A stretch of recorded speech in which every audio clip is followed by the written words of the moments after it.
তবে কেমন হতো তুমি বলো তো। না তুমি বলো। মূর্খ।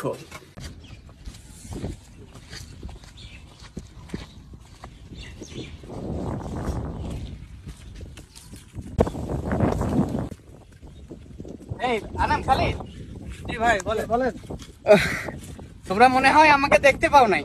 না ভাই ভাবলাম ব্যস্ত আছেন কিনা। আমি তো সবসময় ব্যস্ত থাকি। যাই হোক, হ্যাঁ ব্যস্ত আছি।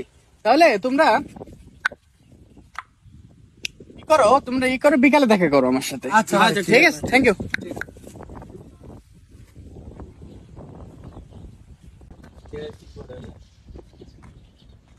ভাই কেমন আছেন ভাই?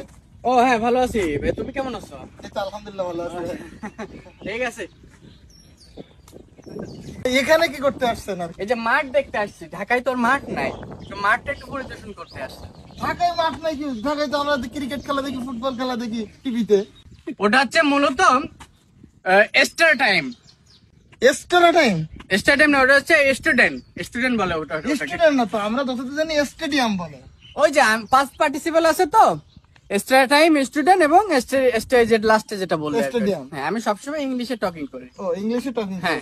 যাই হোক, আর মূলত করতেছেন কি ঢাকাতে ভাই? আমি তো ওখানে মূলত শিল্পী, শিল্পী? আমি গান করি। তাহলে একটা গান না শুনে আজকে যেতে দেবো না ভাই। অবশ্য তোমার ওই যে নাই, সময় নাই, তো আমি কালকে বিকালে দেখা না করবো। না ভাই, এখন একটা গান শোনাতে হবে, আমার জায়গা আছে ভাই, প্লিজ। তোমরা জোর বসে করো। একটা গান। ঠিক আছে ভাই তাহলে গানটা একটু শুরু করেন। গানটা শুনবো, তুমি শুরু করবো। আসলে তুমি কোন গান শুনতে চাও? আমি আবার যে গানটা শুনবো সেটা আবার আপনার মুখস্থ আছে কিনা? পৃথিবীর সব গানই আমার মুখস্থ। তাই নাকি ভাই? হ্যাঁ। তাহলে আমার মতো এত সুখী এই গানটা। আমার মতো তো সুখী এই গানটা, জি। সহজ গান। তাহলে আমি গাই। হ্যাঁ ঠিক আছে।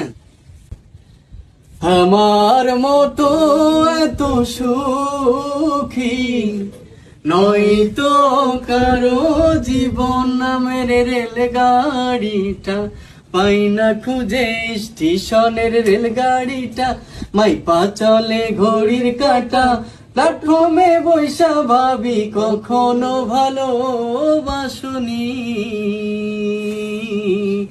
করেছো শুধু অভিনয়, খুব জানো তুমি, খুব দক্ষতা তোমার, ওই নীল নীল চোখ, তোমার ওই লাল লাল ঠোঁট দেখে মরেছি, প্রেমে পড়েছে মন, প্রেমে পড়েছে, অচেনা এক মানুষ আমায় পাগল মন রে।